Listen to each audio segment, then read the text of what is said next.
Okay, hi everyone. Here we're going to have a little look at the ISO performances on the Nikon and, well, a whole bunch of different Nikon and its high ISOs. So we've got the D700, the D300, the Fuji S5pro, and we've also thrown in the Canon 550D. Okay, and what I've done is I've given them little flags or scores or something, so we can look at the different ISO ratings for each one. So what I'll need to do is I'll make a smart collection. Now if ever you use Adobe Lightroom, this is a quick way where you can go through all your, you can select which ones you want. So this one I'm going to call, this is the 800 ISOs. So I go to create smart collection and I'm going to give a name of the 800 ISOs.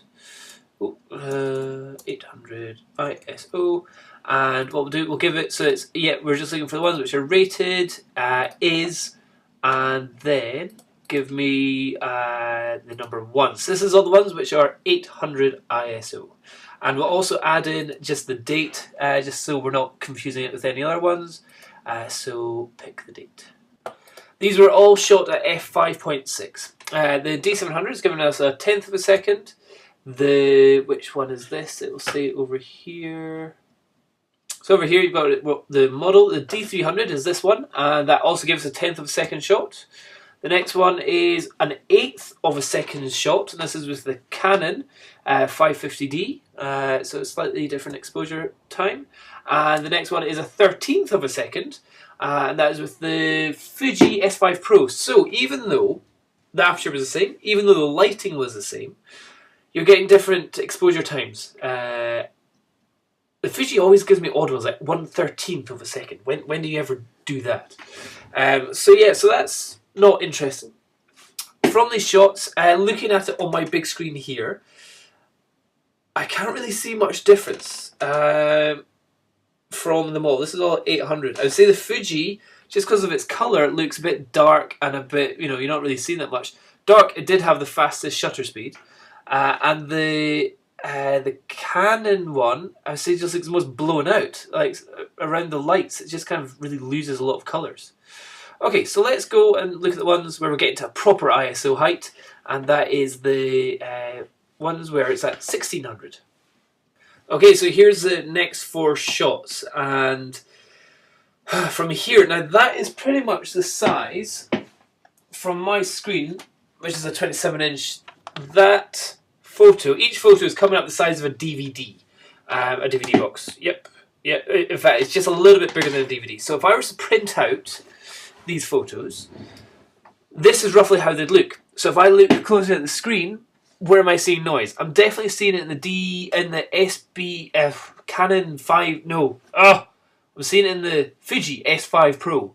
I'd say that doesn't look that great. The Canon looks a bit dull. It might just be the white balance that's been used. Maybe we should try and sort that out. The Nikon's giving me a nice warm feeling. I'd say, up at the top, both pretty good. Let's see if we can see the difference between the two Nikons. Okay, and they've given me both exactly the same exposure time, so it's a 20th of a second now, still at f5.6, and that's absolutely correct. So if it was 800, ISO 800 before, going up to ISO 1600 brings it from a 1/10 of a second to a 20th of a second. And they look good. They look good, I'll say that, for both the Nikon. Oh, but what's that? Is that a little spot there, I think? Okay, let's go look at these. Good. Pretty happy with the D300 doing that. And let's see if we look at this one. D700 looks really good. D300 also looks really good. Not much to complain about that. Let's see if we can go to the Canon 550D and ISO. It's almost like it isn't really focused on anything. Unless, no, I can't imagine the focus is that out. I think we're just going to have to completely ignore the Canon 550D ones. I think there's definitely something wrong with the focus on that one. Yeah, because it's not giving me anything. It's very strange. It's just totally blurry on this. It's giving me the slowest shutter speed of a 15th of a second. But no, I think we're going to have to ignore that one from now on. Ooh, sorry Canon. Okay, now let's go to the high ISOs of the 3200. Okay, here the photos are spot on a DVD size on my screen. So that's the size there. And I'd say the Fuji S5pro, you can tell pretty easily it's starting to suck just now. And the D300 is looking, it looks like it's got some color grain, color noise in it. And the D700 looking pretty darn good, as it should. It absolutely should. Let's go in for a little bit of a closer look. So this is the, which one is this? This is the D700, no, D300. And yeah, if we go in, crikey, the noise control in this is brilliant. Now what I've got to let you know, this is all the JPEGs that I've done, and on all the cameras I had it on noise reduction low. So I didn't have it high, didn't have it medium, I had it on noise reduction low, because that should just get rid of the big bits of noise, but it shouldn't take away too much of the detail. And so these are all the JPEG shots, because the thing is with the editing afterwards, if we're looking at the raw photos, everyone's editing software will have a different ability to edit the noise out afterwards. And also I would say that in-camera noise reduction is probably much better than some random third-party Adobe noise reduction in general. But yes, okay, so in this one you can see it's kind of like bumpy, grainy kind of looks on the D300, but I think that looks okay. And if we go to the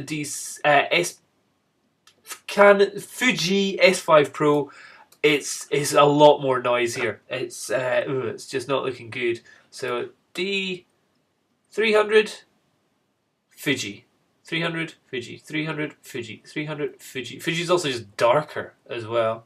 And then the D700, obviously you've gone a little bit further out because it's a full frame lens, but noise wise, very little, very little at all.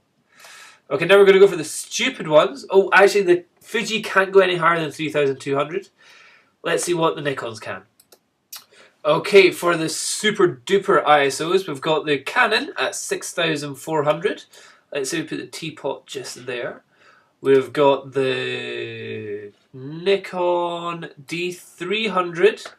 Oh, okay, so we've got Canon and we've got Nikon. Oh, I would say the Nikon D300, I think, looks better than the Canon one. Canon one also seems to be closer. Seems to be more of a obviously the Canon's an 18 megapixel camera rather than a 12 megapixel. So that's why it's like size difference is completely different. But yeah, you've got a lot of noise in that shot. Next one is the Nikon D700 at 12,000 ISO. That's getting pretty grainy there. And then again at 6,400 to 12, so 6, 4, 6, 4, 6, 4. You're seeing a bit of a grain increase there, but not a huge amount. Canon, bit of a mess. Nikon D300 is looking really good. I have to say, like, you can look at these plugs, you can see the details of the plugs. With the Canon, I think the focus must have been out on this one. But yeah. Okay, there you go. That's a little look at the noise differences. Oh, what I'll do is I'll quickly show you the difference between a high ISO and a low ISO noise. Okay, if you look carefully at these shots, they have roughly exactly the same exposure, or they should do, because I had it on aperture priority and it should just be changing the shutter speed because I'm changing the ISO. The first one here is at a 10th, no, the first one here is at ISO 200 and that was taken at 1/3 of a second. The one on the right was taken at ISO 25 25,000, and that means we've been given a shot which is at 1/350th of a second, so super fast. Now, you can see straight away from these big shots, the one on the left, smooth, lovely, lovely. The one on the right, it's like, whoa, somebody's like hit it with a paintball gun. If we go closer, full frame, that just looks lovely, crystal clear all the way through, nothing to complain about whatsoever. It just looks like a perfect photo, can't see anything. Go to the next one. Ouch, what are we seeing here? Look at this, it's like we're looking into space and we're seeing all these hot stars. Like if you show someone a shot like that, they think, yes, I'm looking at the sky, at space or something. So that is noise. Ooh, what's this little thing? Go away. And that is the noise that you get compared to that and that. So that's 200, that's 25,000. 200, 25,000. There you go. Cheers. Bye-bye.